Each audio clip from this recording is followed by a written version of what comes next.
I'm just taking time to make the proper use of my influence. Couple 100,000 cash, a few haters, lawyer fees for new cases, and a box of blunts later I give you.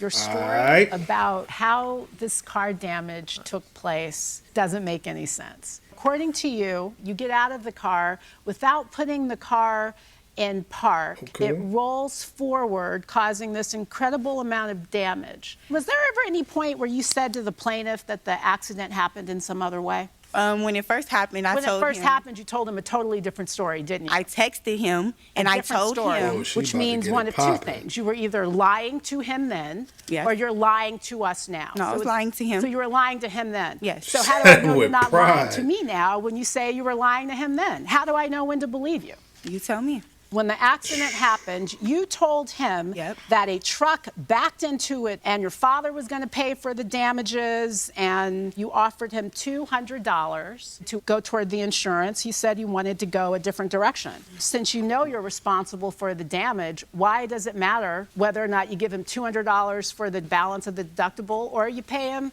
what you know you owe him because the car was damaged while it was in your possession? Well, once I'm getting threatened, and people are chasing me, and people are blocking me out of his driveway to leave, to go get my child. When people are doing that and threatening me. Who threatened you and chased you? I don't know her personally. It was Tell me the circumstances. I pulled up to get my key. He asked me to get out the car to talk to him. And I told him that whatever he's going through, he needs to nip it in the bud because I'm trying to help. He was... Fellas, we all know, and this ain't no knock against my sisters. I love y'all. I'm here for y'all. Shit, I'm single too, you know. I ain't hairline still good. But that ain't the point. We all know that she didn't say that she told him to nip it in the bud. She ain't say that. She ain't say that at all.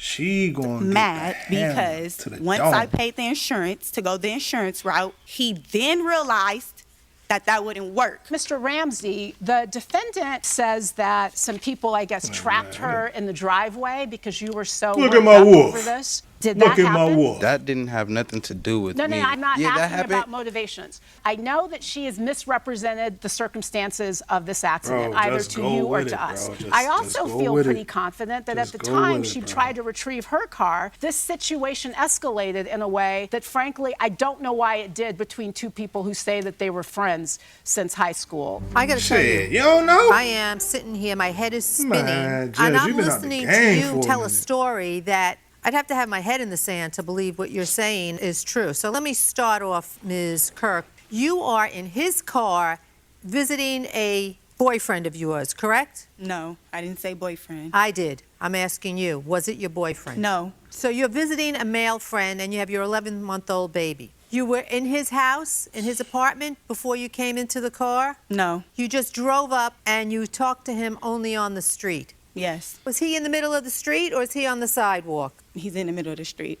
He's in the middle of the street talking to you. There's traffic on this street, I would imagine. No, it's a trafficless street. Where in California do you go where there's no traffic? I'd like to pass that street by and take a picture. Pacoima. And what was it that you left in the trunk? I didn't leave anything in the trunk. I was popping the trunk to put something in the trunk because, like, I would ride around. What was it that you were putting in the trunk? I was just putting bags in the trunk. Where were you coming from that you had these bags? I was coming from Lancaster. What's there?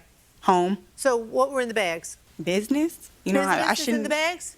Like my business was in the bags. So your business is in the bags. It's essential at that moment, while you're talking to your friend, that you get out of the car, put the bags in the trunk, leaving your friend outside the car, right? Right. Does he see the car roll down the hill? Yeah, we both do. And does he start screaming, oh my God, the car is running down the hill? Yeah, but it didn't go far because it went a couple of feet, 5 feet, if I recall you saying. Yeah, because I want to tell you, you're so full of it, it makes me sick.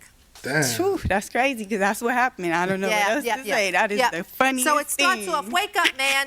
Somebody hit the Lexus. Right. You're texting him. Right. Who hit the Lexus? Nobody. I lied. That's what we said. You need to wake up. I want to know what happened. Where's your friend? How come he didn't want to come in here and testify for you? Because he's not around and people don't like to deal with this kind of court stuff. So he's gone. Your witness is gone. I never had a witness. He's a witness. You just said it before. He was there while the car rolled.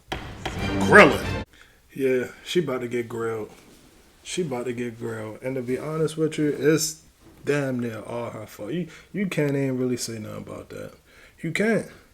You can't. At the end of the day, bro, you sat up here, you lied to that man. Let's not forget, man, fuck all of that. Before we even get into it, the baby, why ain't nobody saying nothing about the baby in the back seat?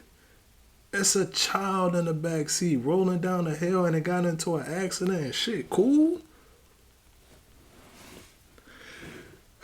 Man, I'm about to go ahead and hop on part 2, man. I'll see y'all in the next one.